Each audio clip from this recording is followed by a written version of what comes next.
2002 muncul isu tentang nasab Sadaba Alawi. Ada seorang berinisial IS, dia membuat satu tulisan yang dia klaim sebagai sebuah tesis. Dan di situ dia banyak bicara tentang nasab Sadaba Alawi dari sisi sejarah terutama, yang kemudian dia mengambil kesimpulan yang bertolak belakang dengan yang dipercaya oleh masyarakat pada umumnya. Kemudian saya tertarik untuk mengkaji apa yang dia tulis. Dan itu banyak saya muat di kanal pribadi saya. Dalam 2 tahun ini banyak fakta yang sudah terkumpul. Dan apabila kita tengok ke belakang akan banyak sekali hal-hal yang mengejutkan yang akan kita lihat. Apa itu? Mari kita saksikan bersama. Habaib dalam operasi hitam. Media sebagai senjata utama pembentukan opini publik. Kenapa menjawab isu itu sangat penting? Hypnowriting dan Cochrane, apa itu? Ada hal menarik yang saya rangkum dari ulasan Haryoko R. Wiryosutomo, seorang konsultan psikologi dalam forum expert sharing tentang literasi digital di kantor Kementerian Kominfo beberapa waktu yang lalu, di mana beliau menjadi salah satu pembicaranya. Sebagian besar netizen tidak menyadari bahwa konten-konten, status-status, dan meme-meme di media sosial yang menimbulkan kontroversi memang didesain secara khusus untuk memicu perdebatan, percekcokan, silang sengkarut orang ramai. Targetnya menciptakan segregasi sosial. Segregasi sosial adalah pemisahan kelompok sosial yang didasarkan pada keragaman etnis, agama, dan ras. Ini adalah strategi yang dulu dipakai oleh penjajah Belanda yang pada masa itu dikenal dengan sebutan divide et impera. Segregasi sosial berdasarkan kelompok membangun dan mengentalkan sikap in group on group dalam masyarakat. Tujuan akhirnya menciptakan kelompok pendukung yang fanatik, pemarah, dan kebal terhadap data dan fakta yang disodorkan kepadanya. Dan ini semua menggunakan teknik hypnowriting. Pertanyaan berikutnya, siapa orang-orang yang menggunakan teknik hypnowriting di atas? Para cyber army, para buzzers, bisa juga relawan, bisa pula orang profesional, tentara cyber sewaan, cyber mercenaries. Apa yang disasar? Crowd brain manusia, di mana security atau insecurity feeling berada. Kedua jenis perasaan tersebut adalah basic insting landasan survival spirit manusia. Cara menguliknya bagaimana? Dengan mendesain narasi-narasi dan gambar-gambar yang disisipi pesan subliminal, yakni pesan tersembunyi. Pesan tersembunyi tersebut berupa pesan yang tidak akan ditangkap oleh neokorteks,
target operasi.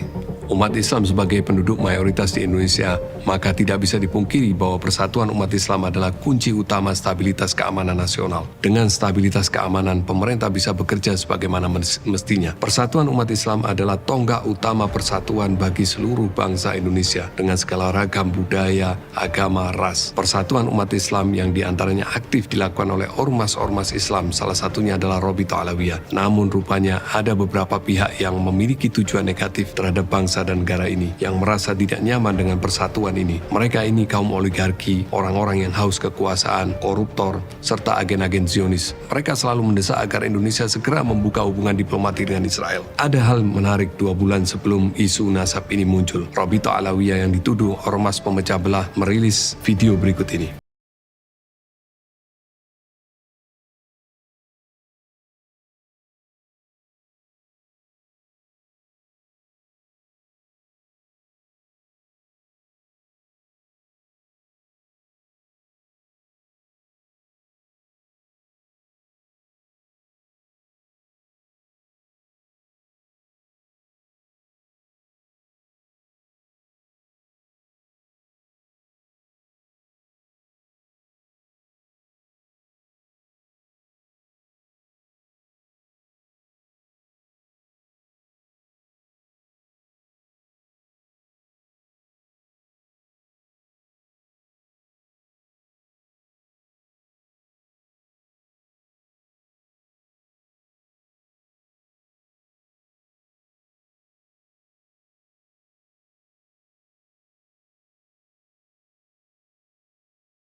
Persatuan seperti ini sangat menakutkan bagi beberapa pihak.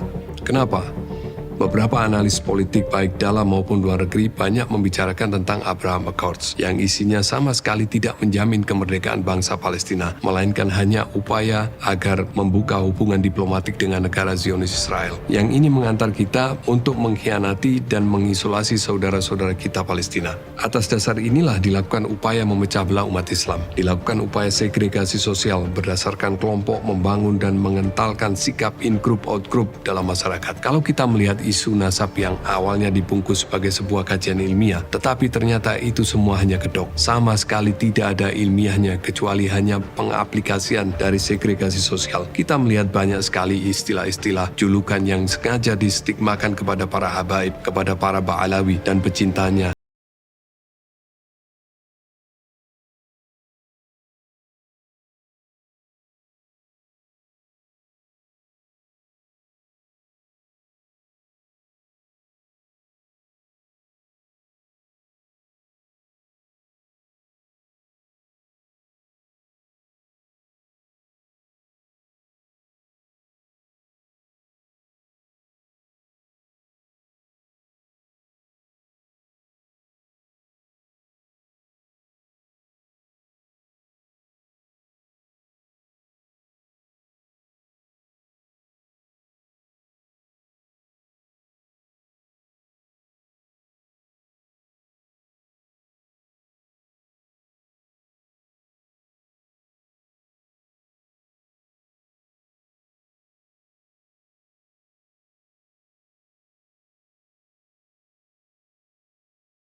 extended Y chromosome haplotypes resolve multiple and unique lineage of the Jewish priesthood. Kita lihat pada bagian subjects and method population sample.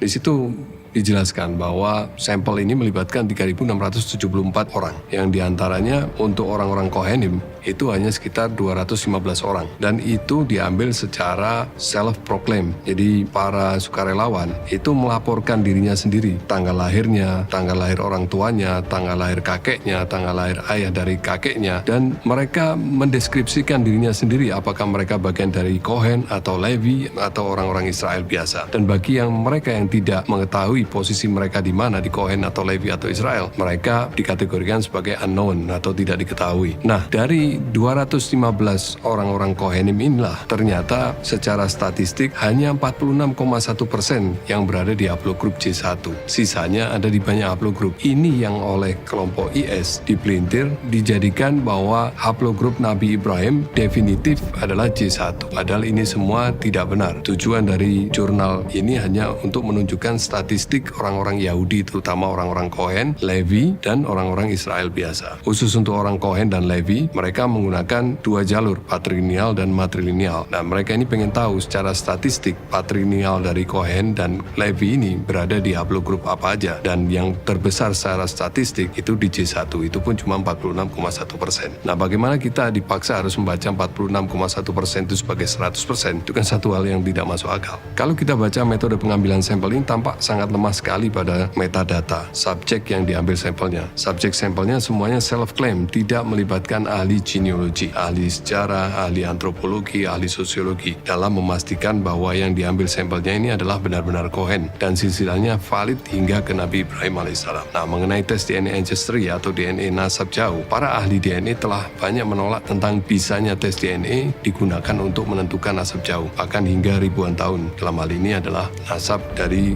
keturunan Nabi Ibrahim. Di antara mereka yang menolak adalah Dr. Alan R. Templeton dalam jurnal Biological Races in Human, dan juga Dr. Juan Comas dalam bukunya Racial Myths, dan Dr. David Balding dari University College of London, dan Dr. Mark Thomas dari University College of London juga, dan juga Dr. Mark Jobling dari University Leicester, dan Profesor Brian Skies, Profesor Lawrence Shiki dari University Toulouse, dan Mike Wheeler, dan juga Profesor Dr. Zainab Mutairi, seorang pakar DNA phylogenetika. Mereka semua menolak klaim bahwa DNA bisa digunakan untuk menentukan nasab jauh. Mereka semua sampai pada kesimpulan yang sama bahwa klaim-klaim tentang DNA ancestry bisa menentukan nasab jauh tidak lain hanyalah iklan komersial laboratorium DNA agar orang berbondong-bondong melakukan uji DNA di lab tersebut, sehingga lab mendapatkan banyak keuntungan secara finansial dan database. Dan Majma' Fiqh Islami setelah berdiskusi dan meminta penjelasan dari pakar DNA, akhirnya mengeluarkan qoror bahwa DNA haram digunakan untuk mengisbat dan membatalkan nasab jauh. Jadi kita jangan pernah berpikir bahwa para ulama itu berkumpul memutuskan tentang satu hal tanpa menghadirkan para pakarnya, apalagi tentang sains, yang dalam hal ini tentang DNA. Jadi para ulama ini berkumpul dan meminta pendapat para pakar DNA, baru kemudian mereka mendapatkan kesimpulan ininya sebenarnya seperti apa, dan dari situ ditinjau secara fikih dan akhirnya bisa diputuskan tentang hukum hal ini, apakah ini dibolehkan atau dilarang. Sekarang coba kita bayangkan betapa bahayanya apabila DNA ancestry ini diterapkan untuk menentukan nasab silsilah dari dzurriyyah Rasulullah SAW. Apalagi ini hanya berkaitan dengan mitos. Misalnya nih, coba kita lihat. Dari banyak sekali syahada yang juga tidak berada di haplogrup J1. Di antaranya Al-Idrisi Maroko, Tunisia, Aljazair, Libya, mereka rata-rata di haplogrup E. Dan ini juga sama dengan nasab dari Sayyid Alawi bin Abbas Al-Maliki. Kalau menggunakan teori DNA, maka otomatis nasab beliau juga akan dibatalkan juga. Juga nasab dari Sada Al-Jailani, mereka ada di haplogrup J2. Ada juga mereka yang berada di haplogrup J1, tetapi haplogrup J1 mereka ini sama sekali tidak ada kaitannya dengan mitos JFGC 10500. Juga ada Sada Alawiyin Al-Filaliyin dari kerajaan Maroko, mereka juga berada di haplogrup G, bukan di haplogrup J1. Ada juga Sada Al-Bayat Al-Musawi dari Irak, mereka rata-rata di haplogrup G. Juga Sada Al-Musasyain, mereka rata-rata berada di haplogrup G. Juga Sada Al-Kazwini, mereka berada di haplogrup G. Asyiraziyin, mereka juga berada di di haplogrup G. Dan Bani Syaibah. Bani Syaibah ini adalah Bani yang oleh Rasulullah atas perintah Allah diserai amanat untuk memegang kunci Ka'bah. Mereka ternyata berada di haplogrup R. Dan juga Sada Al bin Ali Bani Sulaim Adnani, mereka berada di haplogrup G. Padahal katanya haplogrup Adnani itu harusnya J1. Tapi mereka berada di haplogrup G. Juga Bani Anazah dari Bani Tamim juga berada di haplogrup G. Bani Tamim termasuk dari Bani Adnani. Dan Bani Khalifah di Bahrain, mereka berada di haplogrup T. Bani Hamdan yang dikenal sebagai Qahtani, mereka berada di haplogrup J1 Ibrahimi. Padahal harusnya mereka bukan Adnani, harusnya mereka tidak di haplogrup J1-nya Ibrahimi. Tetapi itulah yang terjadi, menunjukkan seolah-olah mereka adalah Adnani, padahal faktanya mereka adalah Qahtani. Tidak ada konsensus seperti apa pola genetik Ibrahimi, Adnani, Qahtani, Quraisy, Bani Hasim, dan Sada Ashraf itu. Berbagai data dan fakta di lapangan menunjukkan mereka tersebar di beberapa klaster dan pola genetik yang berbeda. Dan masih banyak lagi grup-grup Sada yang mereka tidak berada di haplogrup J1 yang dimitoskan sebagai Ibrahimi. Dan coba kita bayangkan, kalau ini diterapkan, ada berapa banyak Sada Dzurriyyah Rasulullah SAW yang harus dihapus silsilahnya hanya karena mereka tidak sesuai dengan haplogrup J1 yang ternyata hanya mencocokkan kepada haplogrup Kohenim, yang Kohenimnya sendiri tidak terbukti secara genealogi mereka tersambung kepada Nabi Ibrahim alaihissalam.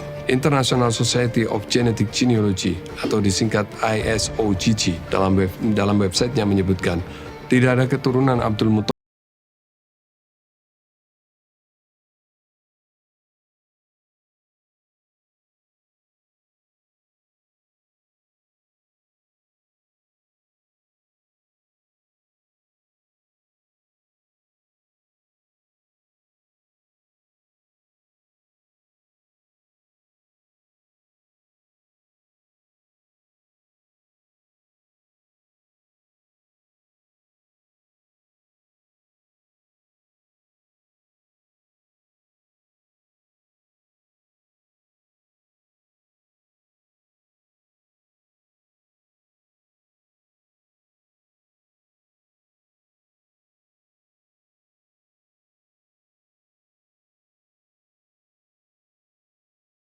keturunan Wali Songo.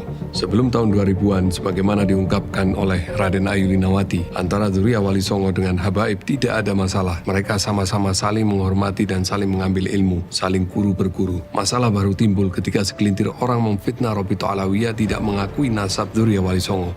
Karena Robito Alawiyah tidak memberikan buku silsilah kepada segelintir orang tersebut. Lalu orang-orang ini membuat tajassus di mana-mana, mengajak orang untuk memusuhi Robito Alawiyah. Orang-orang ini banyak membaalwikan makam-makam, seperti yang terjadi di makam Raden Mas Ali di Powongso, yang diberi marga Ba'abud oleh seorang bernama Sohibul Faraji dari Nakobah Al-Azamat Khan. Serta diduga ada banyak makam-makam dan tokoh-tokoh yang dibaalawikan oleh orang ini dan teman-temannya. Itu Raden Mas Ali di Powongso dalam urus Sayyid Ali Ba'abud Khas. Itu berarti kan Habib. Iya. Itu yang memberi nama dengan Habib itu siapa? Saya mendapatkan data dari Sohibul Faraji, Robito Fatimiyah Jakarta. Dari Robito Fatimiyah Jakarta. Tahun berapa? Ya, 5 tahun. 5 tahun yang lalu. Nama saya Habib Omar bin Alatos bin Rahmat Alatos bin Ahmad Rasmat Alatos bin Hasan Alatos bin Asmaraga Alatos. Nah ini beliau ini Pak Baro makam dari Habib Asmaraga Alatos. Beliau ini artinya itu nincip anak ini yang dari Asmaraga. Nah ini Asmaraga ini makamnya di sini. Nah ini tepatnya di Desa Barisan di makam umum di Singkil, makam Singkil.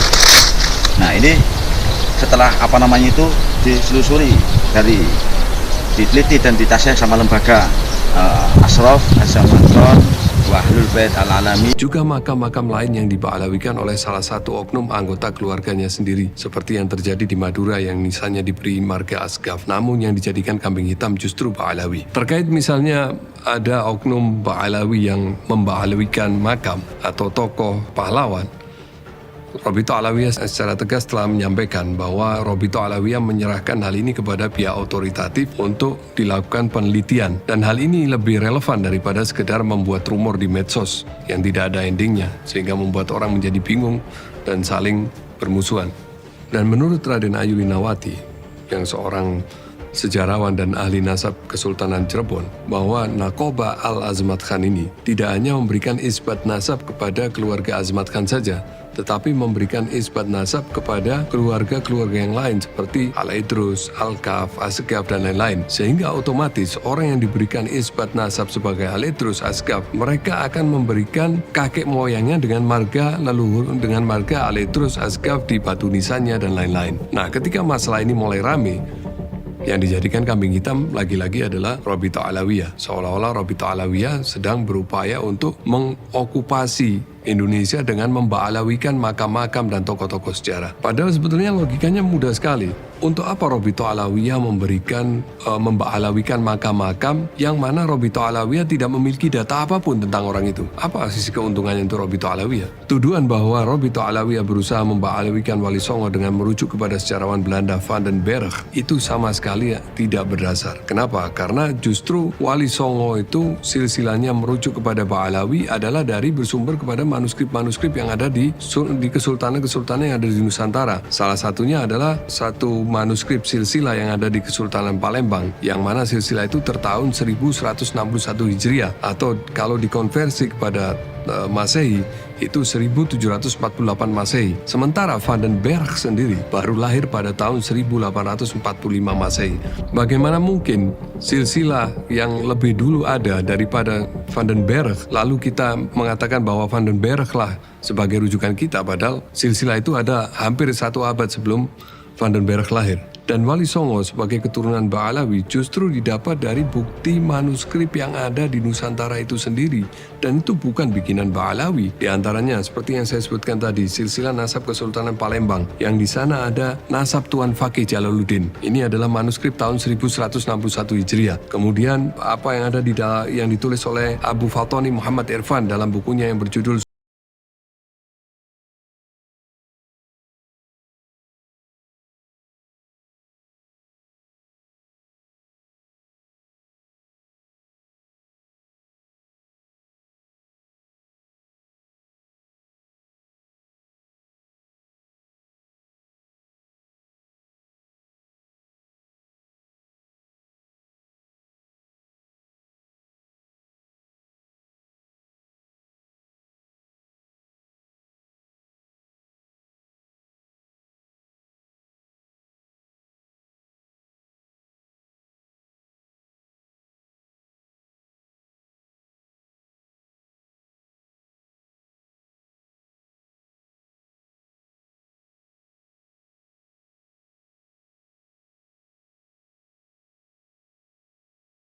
Ba'alawi bukan buatan dari Robito Alawiyah. Jadi jelas bahwa yang menyatakan Wali Songo keturunan Ba'alawi Azmat Khan adalah manuskrip-manuskrip yang dimiliki oleh para kesultanan itu sendiri. Juga seperti informasi yang disampaikan oleh Kang Farihin, yaitu seorang pustakawan dari Keraton Kanoman. Dan juga apa yang disampaikan oleh Kiai Haji Said Agil Siraj ketika hal Wali Songo di Istiqlal. Seperti berikut ini. Raden Arya Wangsakara yang barusan dikukuhkan oleh putranya Prabu Siliwangi adalah perempuan, namanya siapa namanya? Rara Santang atau Syarifah Mudaim. Siapa namanya? Nanti dinikah oleh Habib datang dari India, namanya Sayyid Abdullah Azmat Khan. Udah nggak usah dibahas Habib bener apa udah usah. Jadi nanti punya putra namanya Syekh Syarif Hidayatullah atau Sunan Gunung Jati. Juga ketika artis dangdut Bang Roma Irama mengatakan bahwa beliau hendak diba'alawikan, justru klaim nasab beliau yang tersambung hingga Raden Arya Wasangkara sudah dari dulu diba'alawikan, bahkan oleh kerabat Bang Haji sendiri. Berikut ini fakta jejak digital yang bisa kami tampilkan. Ini adalah nasabnya Wangsakara ke atas, dan inilah putra-putra beliau. Putra-putri beliau ada 7, dan beliau ternyata adalah keturunan Rasulullah SAW. Jadi ada Arya Wangsakara aliasnya juga bernama Syarif Hasan Asmat Khan Al-Husaini alias Pangeran Wiraraja II bin Sedatul Isa bin Syekh Ali Abdul Qadir bin Abdullah Asmat Khan bin Abdul Malik Asmat Khan bin Alwi Anul Faqih bin Muhammad Said Mirbad bin Ali Kholi Kosam bin Alwi bin Muhammad bin Alwi bin Ubaidillah bin Ahmad Al-Muhajir bin Isa Al-Rumi bin Umar An-Nakib bin Ali Raidi bin Jafar As-Sodiq. Jadi siapa yang mengalawikan Roma Irama? Banyaknya non-muslim yang ikut meramaikan isu ini. Ada banyak sekali pengikut Paul Zhang dan Saifuddin Ibrahim. Keduanya adalah buronan kasus penistaan agama Islam yang sekarang melarikan diri ke Belanda dan Amerika. Pengikut keduanya turut serta menyelinap meramaikan isu ini dengan memprovokasi kedua kubu untuk saling bentrok fisik.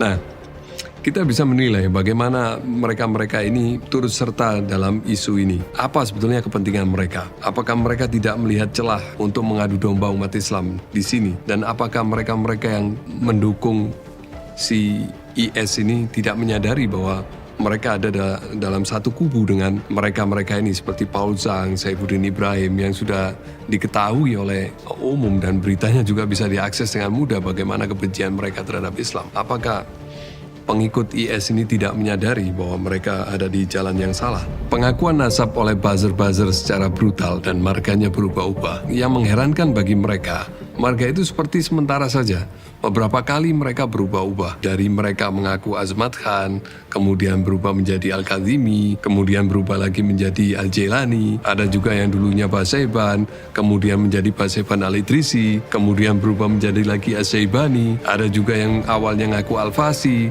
kemudian menjadi Al-Kusasi. Dan itu bagi mereka satu hal yang normal, seperti biasa aja gitu.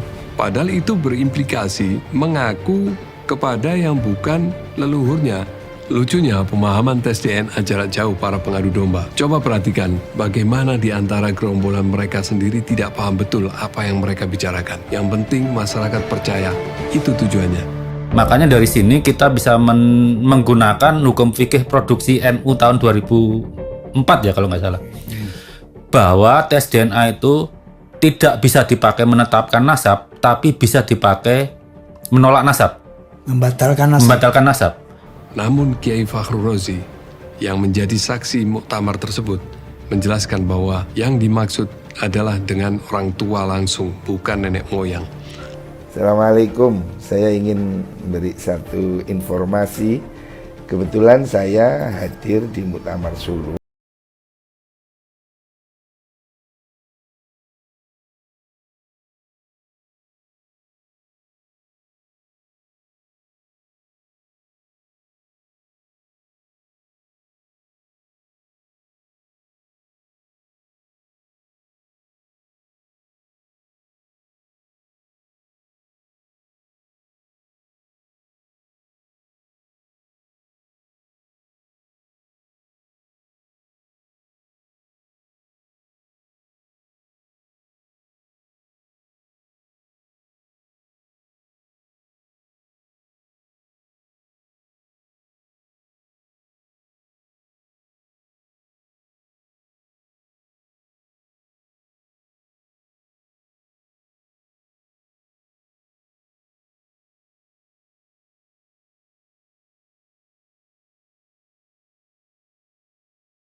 Oknum yang diangkat.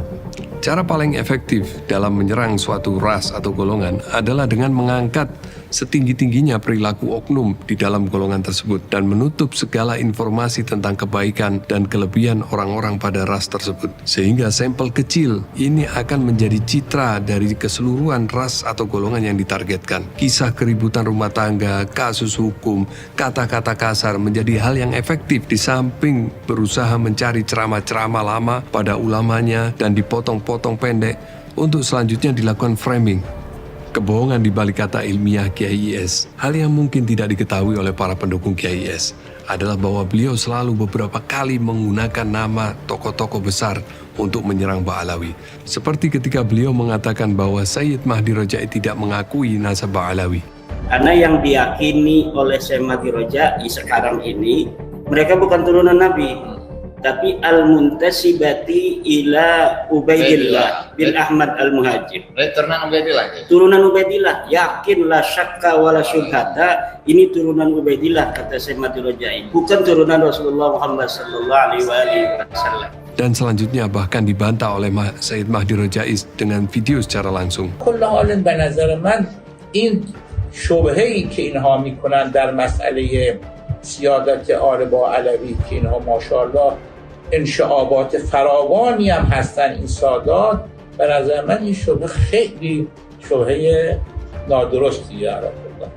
Lalu mengatakan bahwa Mufti Yaman membatalkan nasab sejumlah kabilah Ba'alawi dan lagi-lagi dibantah oleh Mufti Yaman, Syekh Samsuddin Syarafuddin secara langsung.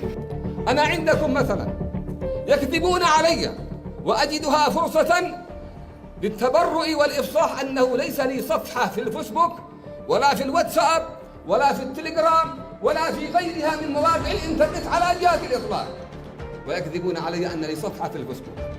وهذا الكاذب المفتري المجرم الظالم يحرش بين الناس، وقد قال النبي صلى الله عليه وآله وسلم لا يدخل الجنة مشاحن بين الناس. يقول إنني أشكك في الأسرة الفلانية والأسرة الهاشمية والأسرة الحضرمية والأسرة المحضارية وإلى آخره. وقد سمعت ونما إلي أنه قد حدثت بعض الفتن من أجل هذا الكلام. بالنسبة لي قد وطنت نفسي على الشهادة في سبيل الله. Lalu atau mengatakan bahwa metode beliau diambil dari Syekh Ibrahim bin Mansur Al-Amir.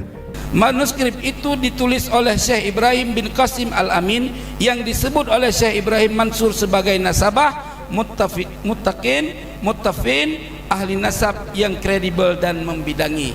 Ya, itu jawabannya. Oke. Saya Syekh Mansur bin Ibrahim yang Anda pakai itu mengisbat Ba'alawi.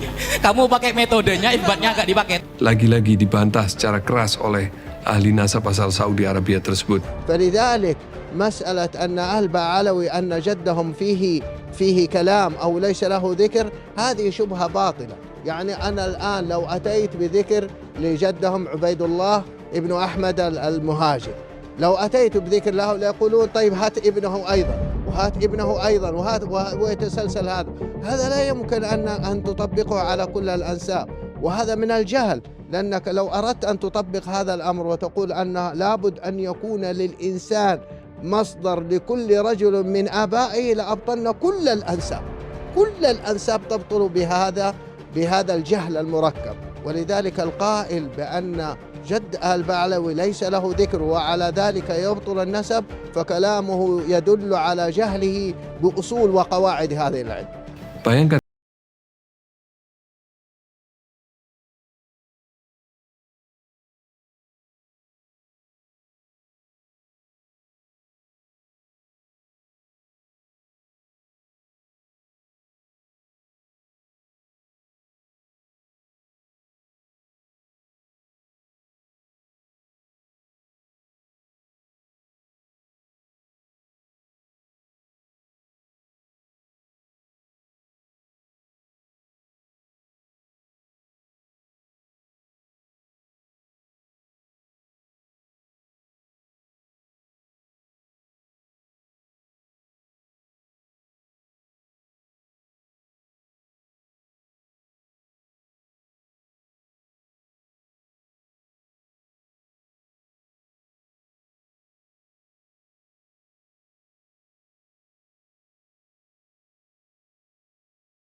kuadrat.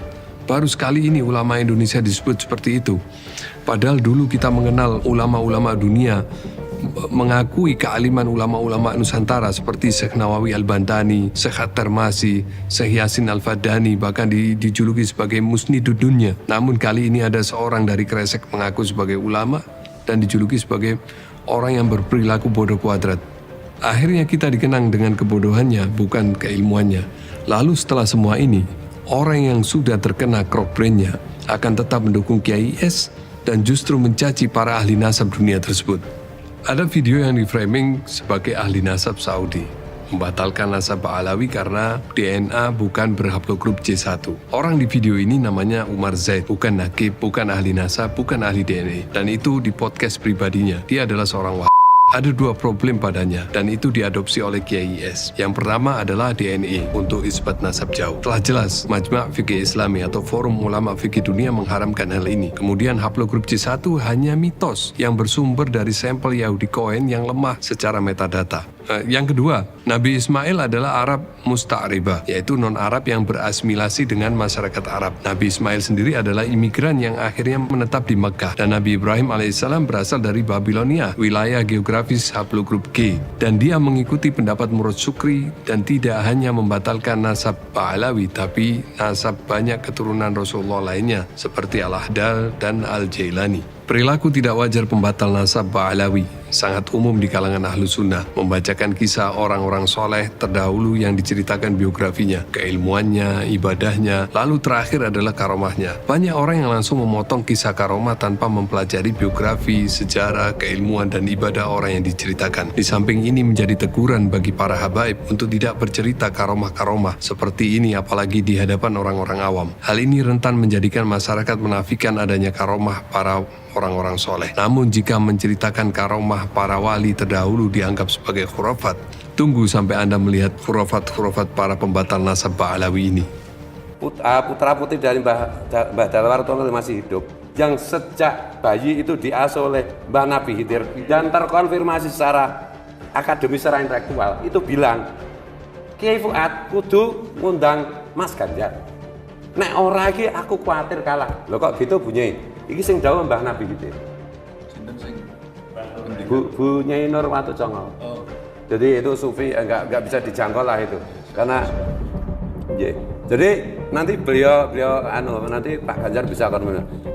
Iki dawuhe Mbah Nabi Khidir, posisi Pak Ganjar iki kudu ditulung. Masuk di tahun 2022 di malam Jumat bulan Ramadan itu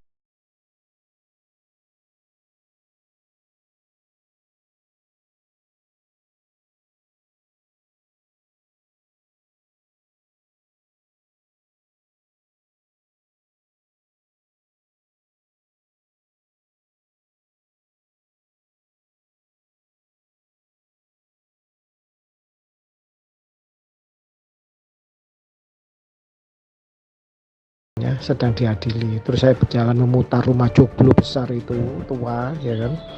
Dan kemudian Rasulullah itu memakai ageman Nusantara, sarung, kopiah hitam dan baju bukan safari, baju kayak Gus Baha itu loh, putih, ya. Itu keluar dari balik hutan, terus datang, terus saya salaman. Orang pertama yang saya salaman, saya cium tangan kanannya, sementara tangan kiri saya itu memeluk pinggang beliau, terus mengiringi masuk ke kalangan itu. Saya tidak berani mengangkat muka saya berhadapan dengan manusia agung tersebut, tapi saya sempat melihat wajahnya, dan sekilas saya melihat bahwa wajah beliau itu tegang, artinya seperti orang menahan marah, ya kan. Di beberapa mimpi sebelumnya tidak seperti itu, nah, kalau bisa ditafsiri itu wajar, karena apa, dzurriyyah yang asli di Nusantara itu mau dihinakan, dipalsukan, dibelokkan oleh orang-orang yang mengaku cucunya tapi ternyata palsu. Demikian. Dan sejak saat itu saya tidak punya rasa keraguan dan gentar untuk meluruskan hal ini. Karena waktu itu saya mimpi ketemu Rasulullah itu di depan makam Sunan Kudus, Kiai. Jarak 1 meter saya sama Rasulullah. Rasulullah nunjuk-nunjuk begini, sampaikan sama seluruh bangsa Indonesia, aku Rasulullah Muhammad tidak ridho. Beliau sambil gigi geraham beradu menahan marah.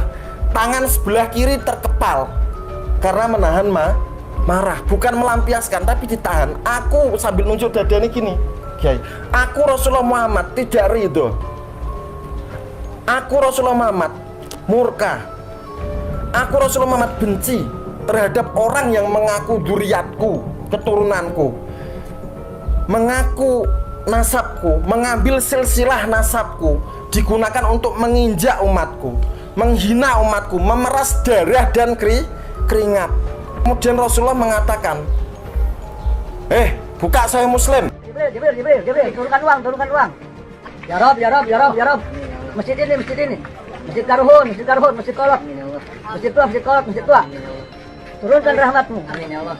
Turunkan rahmatmu. Jibril, turunkan. Rahmatmu turun. Jibril, turunkan uang.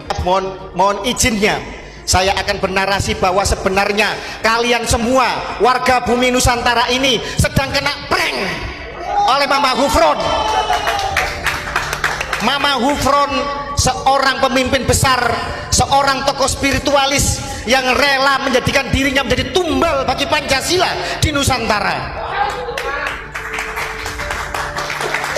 Polemik nasab ini sudah berjalan lama saudara-saudara, tetapi semua seolah tertutup hanya di media sosial saja.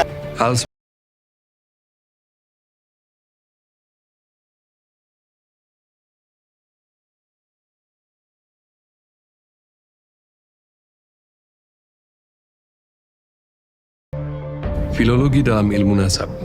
Filologi secara luas adalah ilmu yang mempelajari perkembangan kebudayaan suatu bangsa yang meliputi bahasa, sastra, seni, dan lain-lain. Perkembangan tersebut dipelajari melalui hasil budaya manusia pada masa lampau, berupa manuskrip-manuskrip kuno yang kemudian diteliti, ditelaah, dipahami, dan ditafsirkan. Nah, memang di barisan Kiai IS ini orangnya memang aneh-aneh. Pertama, yang digadang-gadang sebagai pakar nasab, yaitu Kiai IS sendiri. Orang ini tidak punya kredensi apa-apa tentang ilmu nasab, tentang ilmu sejarah, tapi kemudian mengklaim telah melakukan penelitian ilmiah tentang nasab Sadah Ba'alawi, padahal dia tidak pernah melakukan penelitian apa-apa. Kemudian yang kedua ada Dr. S yang diklaim sebagai pakar DNA. Dia pun bukan pakar DNA manusia.